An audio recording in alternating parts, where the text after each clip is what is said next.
Pour moi, pardon d'être aussi intrusif, mais vos parents, par exemple, qu'est-ce qu'ils vous disaient des Juifs?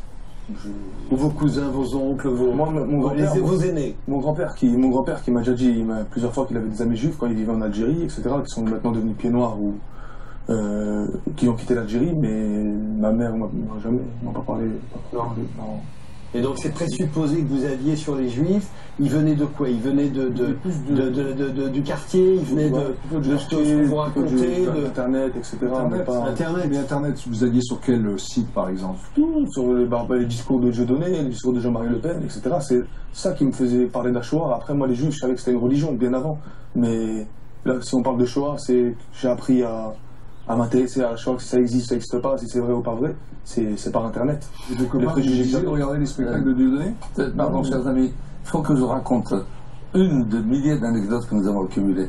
Dans une maison de quartier, où la plupart des animateurs sont des musulmans et des musulmanes, et qui vous appellent au secours, on court. Et vous rencontrez une animatrice qui vous dit, elle prononce ces termes, au secours, venez. Et nous allons voir rapidement avec la psychologue des animateurs de l'imam. Elle nous dit, écoutez, je n'en peux plus, je ne supporte plus de travailler avec des enfants de 5, 6, 7 ans tous les soirs. Puis elle se tait, elle baisse la tête, elle transpire, elle dit, il pue la haine du juif. Quand vous entendez cela de la bouche d'animateurs et d'animatrices, ce n'est pas un cas ou deux. Dans des dizaines et des dizaines de quartiers où nous avons travaillé, vous entendez ce propos et ces mêmes animateurs vous disent, nous sommes démunis, nous ne savons pas quoi faire. Or, c'est dans la famille. Alors, on dit, nous êtes raison de rire. Elle me dit, vous riez. Je dis, naturellement, c'est notre quotidien. Alors, que faire? Madame, on continue de travailler avec les enfants. N'abandonnez pas les enfants. Très bien, on travaille avec les enfants. Le lendemain, elle vous appelle.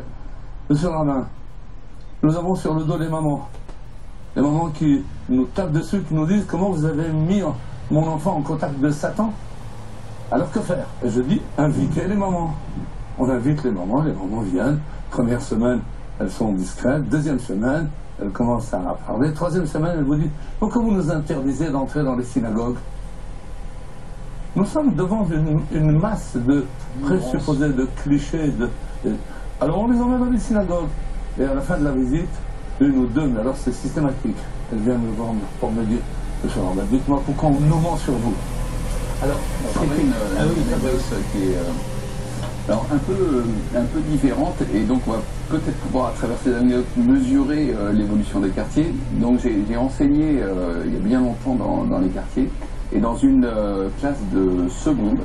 Donc on parlait de la Seconde Guerre mondiale et des Juifs à propos de, je ne sais plus quel texte, parce que je suis professeur de français et pas d'histoire. Et tout d'un coup, il y a un de mes élèves, donc seconde, et il avait bien 16-17 ans. Et il me dit, mais qu'est-ce qui est arrivé aux Juifs pendant la Seconde Guerre mondiale? Donc là, on n'était pas dans la négation, on était dans l'ignorance totale. Le gars ne savait même pas. Alors, les autres sont regardés vraiment interloqués. Hein. Mais ça prouve que ça existait, ou du moins, et peut-être que ça existe encore, vraiment l'ignorance totale. C'est-à-dire, on est bien d'accord, Fabrice.